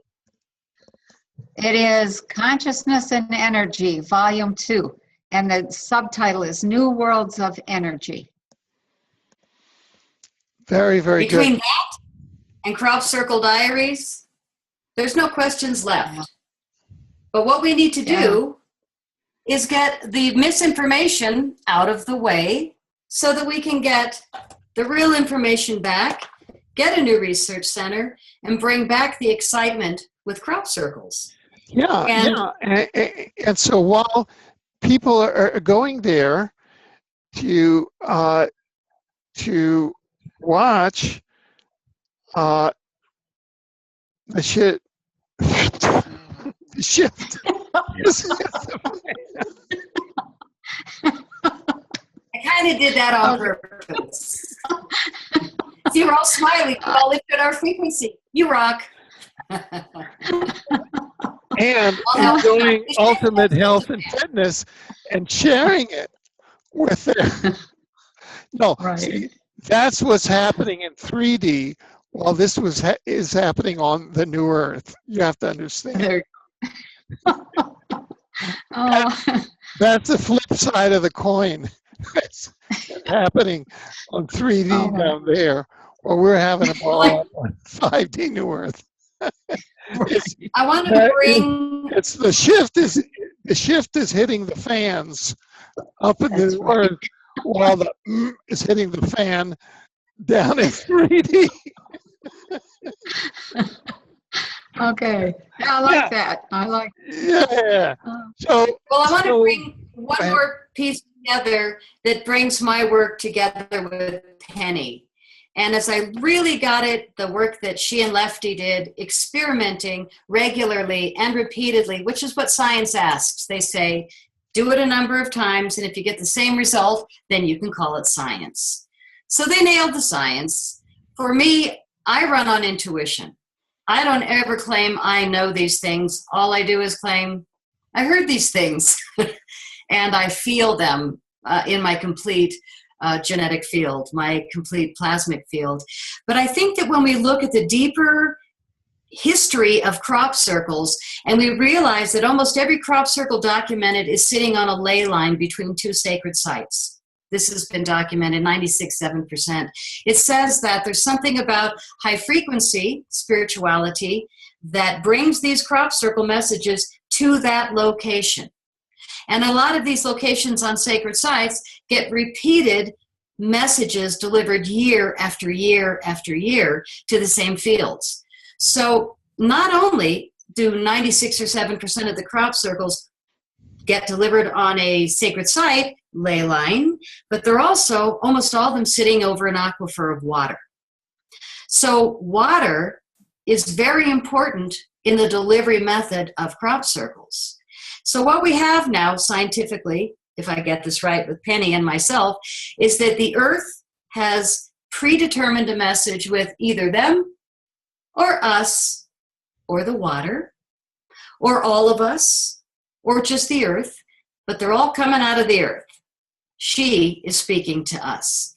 And people can pretend it's a flat earth or a dead earth, or that we're like what we call ourselves, intelligent life. Sorry if I keep forgetting. But what we have here is a co-communication between the earth, the water, humanity, and all atmospheric other dimensional elements, beings, entities, frequencies, plasma fields. Everything is really actually working together at all times, because this, again, the woo-woo talk is that we are all one. Well, guess what? We actually are. I'm made of you. You're made of him. She's made of me. We're all basically the same. We're just kind of, I've got curlier hair than some. You got to be taller and man. And, you know, we all get these aspects of humanity, and we all have the ability to remember. So this is what Alfred's work, Penny's work, my work, a lot of the great people that are really bringing a lot of ascension material to the public, we're staying rock solid. No matter how hard it is, I found a new way. And I love the response. And I think that the more we gift, the more the world will feel that energy.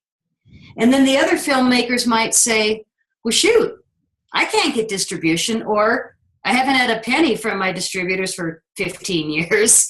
Maybe, should I leave it in the closet on the floor behind the buckets? or should I give it to the world? Well, maybe everybody's going to start waking up. Thanks to you, Alfred, for promoting this and giving it a beginning platform, which is starting a week from today. I'm going to do everything I can to expand this to get more people to say, I choose to be generous with what I know. Yeah, this is starting on December 20th, 2016. Yes. Exactly. And, I just wanted to mention this, is that as this starts going and people start coming to our various websites and availing themselves of this creative energy, and they might say, oh, I want to find out in depth about this new plasma energy, or how the living Mother Earth is creating crop circles as the new energy. I mean, if you grow food inside of a crop circle, the food is better and it's 40% more. So that's how you want to engineer our future agriculture. So they'll say, well, let me get the film Crop Circle Diary, and they'll say, and I want to go to the science volume. So they'll buy the science volume after they've picked up for free Enjoying Ultimate Health and Fitness. You see, so there's a whole wheel starting, because there's that wheel starting now. As also, I'd like to jump in and make my contribution. Is that okay? Because we've all had our turn and now it's up to me. So Yeah. I'm going to do my little spiel. Is that okay? Yeah, go for it. Okay, so here comes my spiel. Okay, so the book that I chose, before the show, Penny and I had a little talk, and I was looking at her impressive bio, and I saw, wow, I told her, you've written 23 books. And I said, it's so impressive that you've written 23 books, because when I look at me, each book to me, each of the books that I've written is like, each book is like a mountain. I mean, it's like, when I think me writing 23 books, I mean, my books is so much effort to write each book. I mean, exopolitics, it founded the science of exopolitics, the science of intelligent civilizations in the multiverse. It's like, yeah. And then the Omniverse book, it's like discovering the Omniverse, which is the third cosmological body after the universe and the multiverse, through which humanity understands the cosmos, like Atlas Shrugged, They're like these huge things. And so I said, okay, what I'm going to do is I'm offering exopolitics as a quantum access time travel artifact. Now, this will be the ebook I'm offering for free as part of this thing. The three of us, we're doing a little triangle here. You can fly right in the middle of it as a portal. This is actually a portal. Patty and Penny and Alfred are making a portal that you can go through into the new Earth. It's true. These are principles. And this is a book that I wrote in 1999 and that was published in 2005, and that the DARPA and the CIA, and we have total witnesses for this, time traveled using a secret quantum access time travel program back to at least 1971, where it was witnessed by a number of individuals in the secret time travel program, including astronaut Andrew D. Basiago, who witnessed it in the presence of his father and another person, they brought over those satchels that where they put the material that are brought from the future back to the past, you know, top classified material, and out popped Exopolitics by Alfred Lambremont Webre. So this is a time travel artifact, and according to Andy, I was the first author in history that has been informed that his book has been time traveled. And not only that, in 1971, I had a meeting with about 50 employees of the secret DARPA CIA time travel program. I was then general counsel of the New York City EPA under false pretenses. I thought I was being invited to give a speech on the environment, and they had been briefed on my book and my future activities, and they wanted to see what I looked like then. And it was also like a veiled threat. We're observing you. You know, that I finally figured this out in 2005 when I learned it had been time travel. And so they're what I call the chronogarchy. There's a chronogarchy, a secret time travel government that I call the shadow government that tries to rule the world using secret time travel technology. The chronovisors were originally invented by the Vatican, and that's how the Vatican is ruled the world that goes back to the Roman Empire. We don't know, you know. So this is the book. You'll be downloading a book that is part of the secret chronogarchy, but that it's been endorsed by the Honorable Paul Hellyer, Alfred Lambremont. This is Minister of Defense, National Defense under Canadian Prime Minister Leslie B. Piercer, and Deputy Prime Minister of Canada under Prime Minister Pierre Trudeau. Alfred Lambremont Webre's Odyssey into the Realm of Life in the Vast Universe Surrounding Planet Earth is indeed a fascinating journey if you read it with an open mind. He postulates a universe that includes many planets sustaining life more advanced than our own, all subject to universal governance based on the rule of law. And here is Paul Davids, executive producer of the film Roswell, starring Martin Sheen. Time magazine has an annual practice of selecting the man or woman of the year. A more appropriate ritual for the new millennium might be to select the mind of the year. And if that were so, Alfred Lambremont Webre would rank high on my list of suggested nominees. Among modern philosophers, Webre finds himself among a very select few at the center of the birth of a discipline of critical importance to the future, exopolitics. So this is, you know, this is an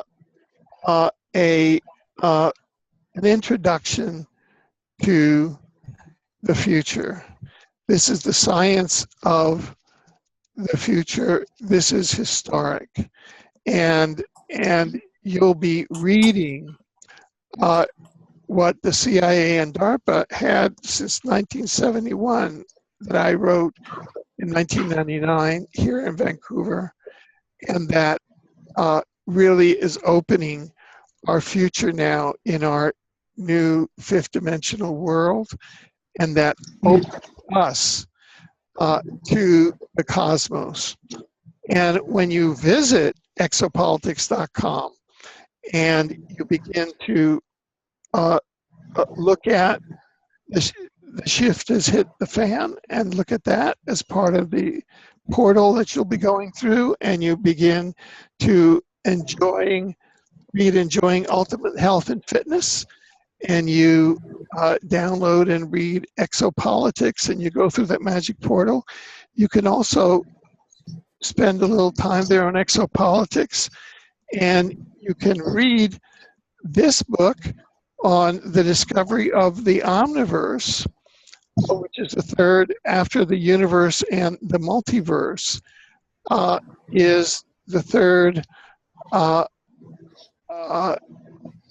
the third cosmological body after the universe and the multiverse. The universe was discovered in 3500 BC by the Sumerian astronomers, and the multiverse was discovered in 1895 by an American scientist, William James. And the omniverse was discovered in 2014 by two scientists who simultaneously published books on the omniverse, Bertolacci and Weber, in 2014. And that often happens, that simultaneous discoveries are made at the same time in different parts of the world. So I think you can cover this. And then being released on December 20th, you will find a memoir of the years 1973 to 2015, My Journey Landing Heaven on Earth by Alfred Lambremont Webre. And this is the inside story of how an encounter with a multidimensional entity that calls itself the Holy Spirit in February 1973, that Alfred Lambremont Webre had in his Soho loft on Green Street in New York, led to a 42-year journey to develop exopolitics and discover the omniverse. And that was because I had an encounter with, the whole journey started with an encounter with an entity that called itself the Holy Spirit. And so you'll be able to get that there. So this is a real cornucopia, and I think it's the real portal. It's the portal through to the new earth. It's a portal. It's a portal. There are many paths up the mountain. So this is one path up the mountain, and my middle name, Lambremont, means the Golden Mountain. So it's all filled with synchronicity and blah, blah, blah, blah, blah. And here we are. Okay, I've done my spiel, and I turned it back over to you. Well, I would like to share the beautiful review that you wrote for Crop Circle Diaries featuring me and Penny. Sure.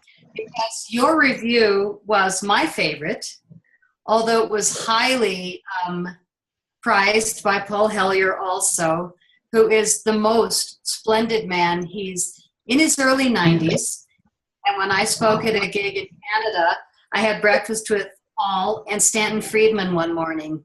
That's a great breakfast. And so Stan and I come with our coffee and our cream and our sausage and eggs and all this stuff, you know. And here comes Paul, 6'4", standing tall with yogurt and a little fruit and a little orange juice. And I look over at his very healthy, even at a hotel, buffet breakfast, and I went, this is why he's pink-cheeked, in his 90s, still standing tall and fabulous, which again is a testament to you are what you eat. So we better be very mindful. So Paul wrote a great review. Even Stephen Bassett said, I don't mean even, he's a great guy, and but I was delighted that he shared my movie with his timeline. He said that the crop circle field is one of the most contentious and difficult of all. And he didn't say why, but I'll tell you why, because it leaves too much physical evidence. We take photos, they last forever. Mm-hmm. In the lab, they experimented on the seeds. You can't hide the science unless, of course, you hide the science. So this movie is going to get out, I'm sure of it, and it will be the third or fourth one I throw down for 30 days, Crop Circle Diaries. So if you want to see it sooner, please watch it on the website or get a copy. So here's what Alfred wrote, which really delighted me. Crop Circle Diaries by filmmaker Patty Greer is so groundbreaking that it is the first film I have seen that should be made into a science textbook for mandatory distribution, with the film to futurists, agriculturalists, nutritionalists, educators, all United Nations officials, all high school and university physics students, all elected public officials concerned with governance worldwide. Crop Circle Diaries is a clear and transparent bridge from the era of energy, petroleum, nuclear, and explosions, to the era of energy through plasma and consciousness. Slight ascension. Example, it goes on and on. But again, Jim Mars even said, I actually learned a lot from this movie. The reviews are really wonderful, and they're all really advanced people, in my opinion. I know that I've been willing to spend an inordinate amount of time making the movies, because when we're on, like when you're writing and she's writing and I'm making films, a 15-hour day editing is nothing, because it feeds us. I don't know about your writing, but I am like at a huge gourmet buffet when I'm making movies, because the circle makers and Lefty have been so committed to me bringing the data. Everywhere I go, they throw it at me. I mean, to meet Penny, oh my God. I'm speaking at an event in northern Michigan. It's a gig with all these psychics, and they're all intense. And for 3 days, I was the head speaker, and the psychics were doing their thing, and the healers had their tents. So this whole beautiful area wrapped around the lake is all these people offering basically, what do you call it, subtle energy enhancements through the mind, through the body, through the energy field. So the first day I did my talk. It was well received. I met great people. I had a lot of healings. And at the end of the day, I go in the house and I'm sitting there and they're watching my movie, Crop Circle Update, The Wake Up Call. And I was sitting at the end of a couch and I met this man that I didn't know. And he said, there's a lady you need to meet. Will you go with me? It's about a half-hour drive. And I looked at this man that I'd never met, and it's night, and I'm in a state I don't know that well. And I said, yeah, that's going to happen. So, yeah, you're cute, but I don't think so. Let me ask about you. You know, I mean, if people know you, then perhaps tomorrow. So tomorrow came. Sure enough, there he is. End of the day, sitting on the couch. So I sat down, and I met Stan. And Stan said again, very calm, there's somebody you need to meet. How about tonight? And I had run my pendulum so many times and surprised it in a hole in my palm. And I was like, okay, let's go. And I had already clocked his license plate and given it to a few people at the event in case I didn't make it back. So I told him that. I'm such a great date. I told him that. Yeah, your license is with those people. So off we go. And we get to the farm and I meet Penny. And we're the same height. And we look kind of similar with our curly hair and our fat brains and all of our crop circles.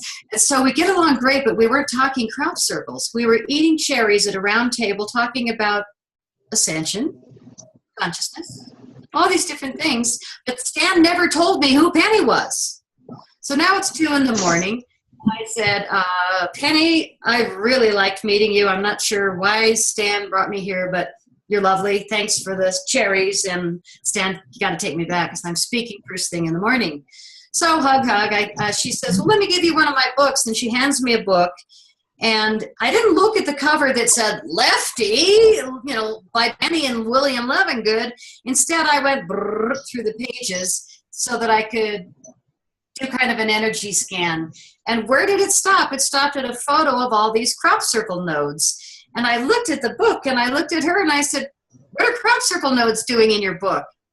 Well, what a dumb question to ask Penny Kelly, but nobody told me who she was, nor had I graduated her intuition courses. So I'm like clueless after 4 hours who she really is. I just thought she was somebody brilliant. And so she looks at Stan and she said, you didn't tell her who I was? And he said, no. And I'm like, come on, it's 2 in the morning, stop playing me. Who are you? And she said, I'm the real partner of William Levengood for the last 15, 16 years of his life. And I said, what about Nancy Talbot? I thought she was the BLT. I should be careful what I say, but she said, no, actually, she and Lefty had a fight at the lab in 1999 and wasn't allowed back in. So why do we think it's that? Oh, the media. But the real person in the lab with Lefty was Penny Kelly. So now it's 2:15, and she just told me who she is, and I've been there 4 hours going, you are so messing with me because I have to go now. Please invite me back. So she said, well, funny you should ask. His wake is in 30 days. Please come back. Well, it's only 1,500 miles to drive each way, but I said, you bet. I am honored. And she said I could stay at the farm. So I really was excited to come back and kind of, squeeze her brain for data, because I was guessing she might have known things I hadn't heard yet. Huge amount. So I go back to the hotel. Stan drives me. He pulls up, gentleman, drops me at the front door. He's doing a big loop of the parking lot. And now it's 2:30 in the morning, and there's these two girls at the front door of the hotel as I'm walking up, and they're both smiling and nodding. And I said, what are you smiling about? You're giving me a funny expression. And the tall girl that was the head of the psychics said, there's a very lovely man that walked up with you. He's tall, silver hair, silver goatee. Do you know who he is? And I'm looking around like, what are you talking about? And then she said, he has a message. Can I give it to you? And I said, sure. And she said, he wants you to know that he orchestrated this and he's really glad it worked. And I went, oh my God, hold on a minute. And I ran through the parking lot and I grabbed the gentleman that had driven me to Penny's. His name is Stan. And I'm panting because I was jumping up and down trying to get his attention, throwing my arms around. And backed up and he stopped and I said, what did Lefty look like? Levengood. And he said, tall, silver hair, silver goatee. Why? And I said, oh my God, he's here. He brought me and Penny together and he had you. Wow, he's here right now. And Stan is just looking at me calm and he goes, uh-huh. And I said, wait a minute, I'm freaking out here. Why are you so calm? And he looked right at me and he said, I graduated Penny's intuition courses. We expect this. So I'm like, oh my God, I am in over my head here. By the way, Penny offers incredible intuition courses. You got to go to her website, pennytelling.com, because she's got a whole healing center and she offers constant courses that are so over the top. And you're not going to hear about her on media because her stuff is too advanced, but I'm telling you, secret key to my success of evolving my thinking was meeting Penny. So Lefty, he's there. I'm like, oh my God. So I go to my room. I'm sitting there staring at the wall going, that had to have been real because those girls didn't know what Lefty looked like. And the fact that he said I orchestrated this, I'm really glad it worked, was like, right to the heart. So I came back a month later. And the very first night I fell asleep, I was starting to go to sleep in her guest room. I saw Lefty walk through the wooden door. Now, this is me, my eyes. This isn't the psychics telling me. This is me. And now I've seen enough photos of him because that freaked me out. I wanted to know what he looked like so that I'd recognize him if he did. And he came right through the door at Penny's farm. And I saw him and he came right up to the bed. And I remember pulling the covers up. And, I was a little bit scared, but I was like, I'm not scared. I'm not scared. I know who you are. And he actually said the same telepathic message. I did orchestrate this, and I'm really glad you're here. So I know that Penny and I were brought together by Lefty. There's no doubt in my mind. And you mentioned Linda Moulton Howe a couple times, who I have sent the movie to, Crop Circle Diaries, months ago. And I really hope that she will watch the movie. I've been asking her because Lefty has been yelling, tell her to watch the damn movie. And that yelling that Lefty was doing was actually about Linda. And God bless her. I really hope she'll join us because when we start to work together, that's when stuff gets out. And she did post the movie on her website. I'm just looking forward to her watching it and saying, wow, you guys really brought it, because it's not an ego piece or an ego dance. This is about a man who left because he couldn't get the work done. And it's not just that the science is happening in crop circles. What he and Penny did was they re-engineered the technology of those frequencies happening in crop circles so that in your home, you can take those organic seeds and you can do what they did to create those frequencies once we perhaps get funding to bring the machines to pull this off. And it is possible, but it's going to take funding. And it's going to take funding by honest people that don't steal the technology, because this is how we've lost everything. So it's not about making money. It's about opening these technologies to the world. But for us to do that, we're going to need somebody to show up and say, how can I help? And then we nail it. Because between her and I, we can pull this off. And I think Stan's part of this also. But what they re-engineered was the ability to take seeds and put them asleep for 6 to 8 months, 6 to 8 weeks. And it was an accident that actually taught them that the seeds do need a relaxation gestation period to re-engineer all of their frequencies, all of their life force. When they were removed, when they were hit with the crop circle frequencies, the spinning, counter-rotating plasma, they were damaged. The seeds were all damaged, and the plants bent over, but they kept growing. And again, it's so easy to tell the difference between a human-made crop circle and a real crop circle, because the plants keep growing. If humans come in with boards and ropes, it's really blatant, because every 3 feet you can see a line of broken wheat where the plank went down. It's not brain science. But when you go into a crop circle where they're bent, you'll see these atypical nodes that show something really abnormal happened to the plants. And what's hitting those plants with these frequencies is it creates this extremely high heat that boils the liquid within the stalk.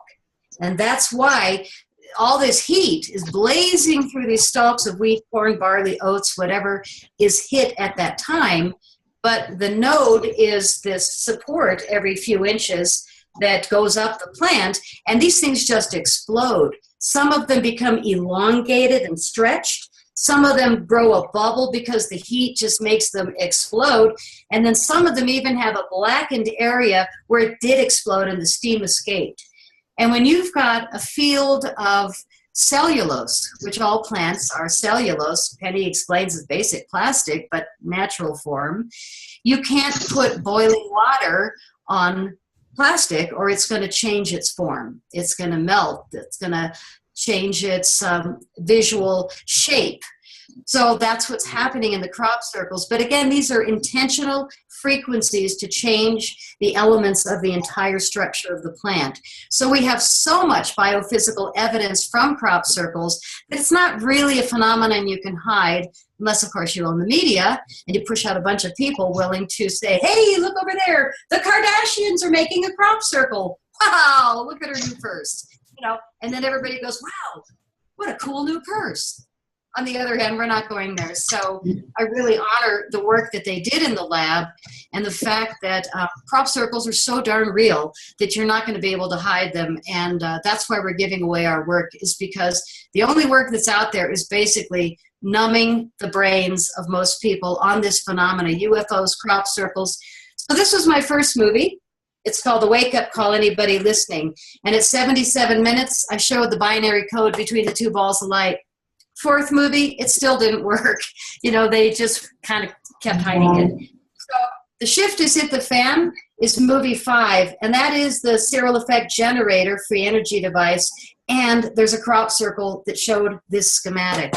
And then I made all these other movies. This one is Orbs and Light Beings. It's got the most amazing orb photos I think I've ever seen in my life. And of course, everybody likes to say, oh, lens flares. And the experts will definitely tell you lens flares because they're paid to. But the woman that shot the 800,000 photos for just on her farm, these are like red spaceships. These are red domes. These are pink domes that I've never seen in anybody else's work. These are unbelievable entities. And it's behind a tree. It's on the roof. It's next to her face. You can't make that stuff up. So the lens flare people, I got to tell you, once is all you get on my website. I block. I don't even want this kind of consciousness defeating the reality. So I'm out of patience. For me, I welcome all friends, but I check you with my pendulum. And then if anybody starts doing the I love chemtrails or fluoride is fake or any of that, we don't talk anymore. I just block you. You're done. So this year, at the top of the year, I made a movie that really surprised me called Women of Today. And I had taken my camera gear, which is really heavy, to the Contact in the Desert event. I was a speaker, and I thought, there's 50 speakers. I'm going to want to interview some people that I haven't. But the field is really infiltrated now, and a lot of the speakers are, I'm just going to say, losing integrity. I think I filmed all the ones that I'm interested in, but at the last minute, a lady comes up to my booth and said, I have some photos I'd like to show you. They were every bit as good as Yvonne's photos in this movie, which I've never seen anything this good until this girl shows me her phone. And then she pulls up a second phone because she had actually filled the library. She and her husband, she goes on to say, channel 5 different languages, Andromedan, Syrian. She just went down a list of 5.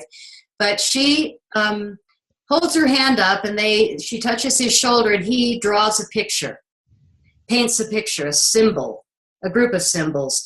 And then he puts his hand on it, and both of them speak the languages. So they start speaking the extraterrestrial language that symbol imparted, and then she translates and gets the message. I mean, these 2 people are so beyond.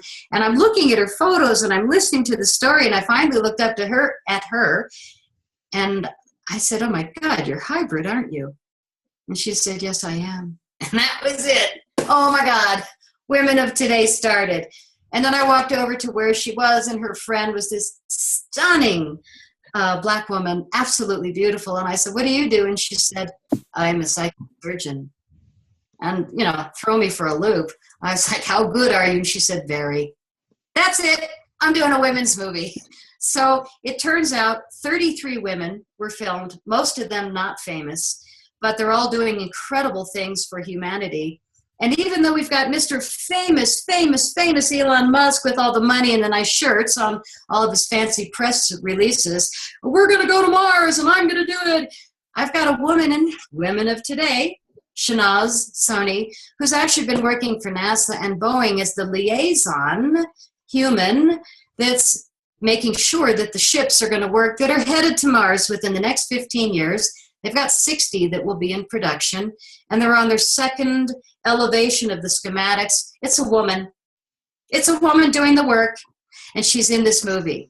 And when I listened to her history of her father yelling at her all of her life, get out of that corner and stop reading. You're going to die in that corner with a book in your hands. Here she is today, ignoring that suppressor, ignoring the horrific incidents that happened to her in Pakistan as a Pakistani woman.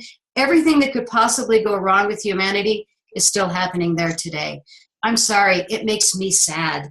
And I shouldn't say anything different than in this country, everything that could be decided incorrectly for humanity is going on here.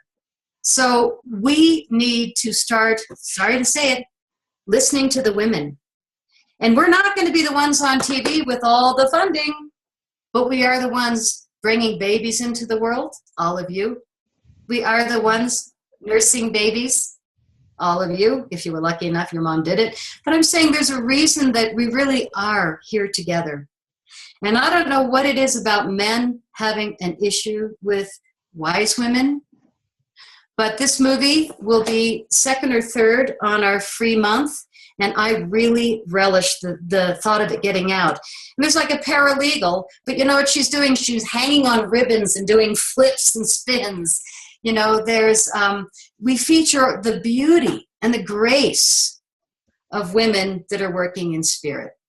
So it's not, the only famous person is Laura Eisenhower. She's one of 3 women working on the Mars mission. And here I was thinking, yay, finally I'm breaking out a non-UFO movie. Oh, wait a minute, there's 3 on the Mars mission. There's Barbara Lamb, who's done a few thousand regressions on ET experiencers. And oh, dang, I went public that I'm a contactee too. So shoot, I guess it's just another UFO movie that tells the truth. But the women are amazing. And I think to give this out and to have it go all around the world, even to the countries for free where they dishonor women, I hope that they will see the beauty that women bring to the world, as well as the power and strength that men bring. We're all equally important. And I did put all 8 of my movies together and 4 music soundtracks in one box called Crop Circle Ecstasy. And this is everything in one box. You just turn the pages and pull out the next CD or DVD, and it's half price for all of it together in one box. we are trying to get the data out. We're trying to get the good information out. What happened on Amazon was that all my movies were placed by hackers for 3.5 times the price, and they changed the title so the movie was no longer by me. So it's all good. We're all in this together. And my focus now is fast forward. It's getting the data out to you and your friends and your family. I know Alfred's been on it for decades. And I know if Penny, I thought you'd only written 8 books. I never heard 23. You are so humble. I'm really glad we're getting you out. Alfred and I are pulling you out and saying, you can't hide. You are too smart. Your data is too important. And Alfred and I are both pretty darn loud. So the 3 of us together are going to bring it. And I'm super honored to work with the 2 of you. Wow. Well, we've come to the end of this segment. And what I'd like to do, first of all, is announce the date of the next program. Now, this program will air on December 20th, 2016. So you're watching this for the first time on December 20th, 2016. And as you watch that, you'll be going instantly, if you haven't gone already, to the websites, and we'll be going around the circle that each of us will be mentioning, so you can avail yourself of the creations and you can go through the portal here into the new Earth, the 5th density and above new Earth that we're creating here. And so if this program is airing on December 20th, the next program will be a month from now, which is January 20th. And for those who live in the United States, you know that January 20th is the inauguration date as part of the U.S. Constitution. So that's the inauguration date of the 3rd density USA Corporation mishmash. And so this January 20th, you can come through the portal to the next iteration of free access to a new film, to new books, and to a portal of new entry to the new Earth that's in creation. And it's an inauguration of this an inauguration of this portal into the new Earth, because this is density ascension. And this is 2017, which all sorts of scientific data that says that the density ascension begins in 2017 as the portal begins to open between the end of the Kali Yuga and the beginning of the Satya Yuga, 2017 through 2025. And it's outside of ordinary time. It's a non-local portal. So January 20th, don't forget to go and to watch our forthcoming program, which will be your portal, no charge, to look at the entry on our official inauguration of the portal and the entry into the new ascended Earth. Now, going around, starting with Patty, would you please like to give out all of the websites that people can go to find your films, starting first on December 20th, 2016? Well, you've mentioned it a few times, which I appreciate. My website, of course, I'm going to post it on the homepage. I can't even worry about it changing my business. I think that as we gift, it goes around. And I think the more that all of us start gifting, I'm hoping it'll become a contagion that everybody else starts to share the important data more. So, yes, the sites that I've committed to so far are yours and mine, and I'm guessing Penny's, as well as you've mentioned the New Earth so many times, but it's New Earth Nation. I am a professor at their university in crop circles, and they've been asking me for months to share my movies. And it wasn't until this final blow with hacking where I just went, okay, I'm done, that I said, okay, they're free. And they're spinning right now. We have a meeting tomorrow. They're going, what do you mean you're going to do all of them? Well, all of them that I can. But yeah, I'm really excited about getting the work out. Do you want to just say the actual URLs? Just say them. I think it's newearthnation.org. I'm going to guess that. New Earth Nation. PattyGreer.net, pennykelly.com, and exopolitics.com. Yeah. So we are 4. I know that the Thrive Network will post the link to find the movies. They're not going to do a whole promo, but they're going to share the opportunity. And I'm working on a couple of more people that I don't want to mention until they say yes, because I think that the important thing is not just that they're getting a gift. The world is getting a gift of all of our work, which really expanded since I came up with it. I didn't know both of you were going to join. So this is a triple gift. And that, again, is the contagion of goodness. Because you know I'm doing it, you're doing it, and you're doing it. I mean, again, this is how I think we're going to start this new wave of the ascension thinking, is to be generous. So the difference in me from 3 days ago when I finally pulled that mask off of, letting it affect me at all, I feel so much better.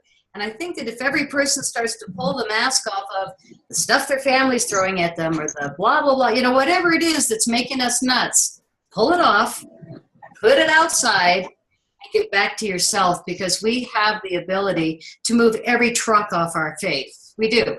We just have to choose it with full consciousness and shift our thinking. And I feel like a prime example because I really do feel like I'm a whole new color. I feel so much better. I'm sleeping again. Not eating much yet, but, I think that as we shift our frequency, as we recalibrate all of our systems, we're going to sleep differently. We're going to eat differently. So if these things are happening to you, it's actually part of the ascension. Don't you think, you guys? Eating and sleeping differently? Oh yeah, there are all sorts of physical symptoms, as well as psychological, as well as spiritual profiles that occur as we go through the process of density of teleporting and shifting through different densities from 3rd to 4th, 5th in the universe that we're in, and in the multiverse that we're in. It's a whole shift, and yeah, great. Penny, what do you say to that? Yeah, Penny. I just have my one website, www.pennykelly.com. So I will post there, and if I can think of anybody else that I think might want to post it on their website, I will put that in. And we will post the link to your offered book each month on exopolitics.com as well. Okay. And also, this will be on 2 of my Facebook groups. There's a group called Alfred Lambremont Webre, which is a group, there are 10,000 plus members. And then there's another group called Let Alfred Lambremont Webre Back into Facebook, or something like that. When Facebook, I started publishing, UFO ET stuff, and they tried to throw me out of Facebook. And a bunch of people came back in and got me back on Facebook. So I'll put it there, and we'll be publishing it throughout we'll be publishing links to this, but I mean, those will be what they call pinned. You can pin it at the top of the group, and then we're also going to publish it throughout many groups, so 100+ groups on Facebook. So and on other social media that we're part of as well. And it's working. yeah, and so we'll be doing on exopolitics.com. This will appear on our TV channel, which is Exopolitics TV. There are 8 million+ viewers there, and on newsinsideout.com, which is where the news article that contains this will be, and then it'll be posted on exopolitics.com and on social media that I just mentioned, and then it's then we're I'm quite serious that we're inaugurating the new earth, because as people will learn here when they choose, because this is all free will. It's a free will universe. When they choose, and you can get this in both in ebook and in softcover, but when you choose to read this, My Journey Landing Heaven on Earth, which opens, the opening chapter is with my February 1973 multidimensional experience with the entity that identifies itself as the Holy Spirit. It says, I asked, who are you? It says, I'm the Holy Spirit. And then I said, well, who am I? He says, thou art Peter, and upon this rock I will build my church. And what I do in the whole book is, I was trying to figure out, well, what do those words mean? Build your church. That's something that's a really sort of archaic model. And what it is that all the thoughts and the concepts that we've been sharing here, the plasma-based future, all of these concepts, that is the future. In other words, that's the new earth. That's the new earth. So that 42-year journey that the Holy Spirit entity led me on leads to this portal that we are creating here, which leads to the new earth that is ascension, that comes around every 75,000 years. People can go to exopolitics.com and or any other, and look at a lecture that I gave in Warsaw, Poland at the Truth Conference called The Ascension Hypothesis. And for the science minds, just look at it. Hey, there's a scientific base to it. So what we're doing here in this program, this is just performance art. This is actually applied metaphysics. And what we're doing is that we're actually helping create the new earth in this universe. And that's occurring as you're watching this program and participating interactively with us. You're actually going through the portal and entering into the new fifth density earth. And we're very happy to welcome you here and to provide a portal from which to exit from third density earth that is now scheduled for implosion because it's been compromised and taken over by sentient PPAI, pathogenic predatory artificial intelligence.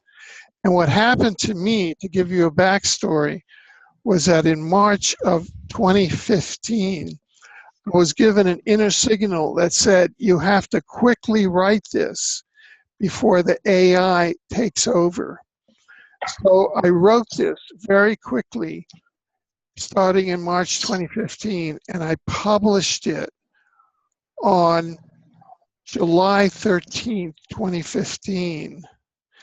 And on July 16th, 2015, a certain individual took a trip down an escalator. This is 3 days after I published it, July 16th, 2015, down an escalator in a certain tower in New York and declared for president. And then an artificial intelligence came from the year 2026. You can go to exopolitics.com, and said that that individual was not only going to be president, but would be world leader in 10 years from now, in 2026, and would wire up the world via directed energy weapons and would be able to read all minds, because it's the embodiment of soulless PPAI, predatory pathogenic artificial intelligence. So I took this offline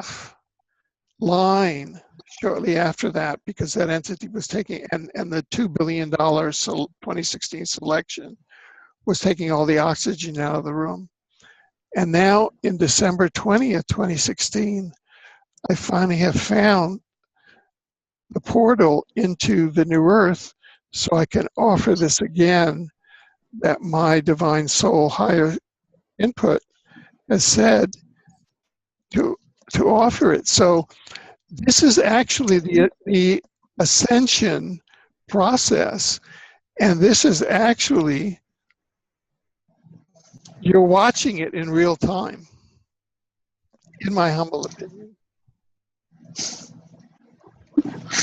So that's my kind of comment on the circle. Okay, is there anything that we have not brought up yet that you would like to, that anyone would like to bring it up in the program?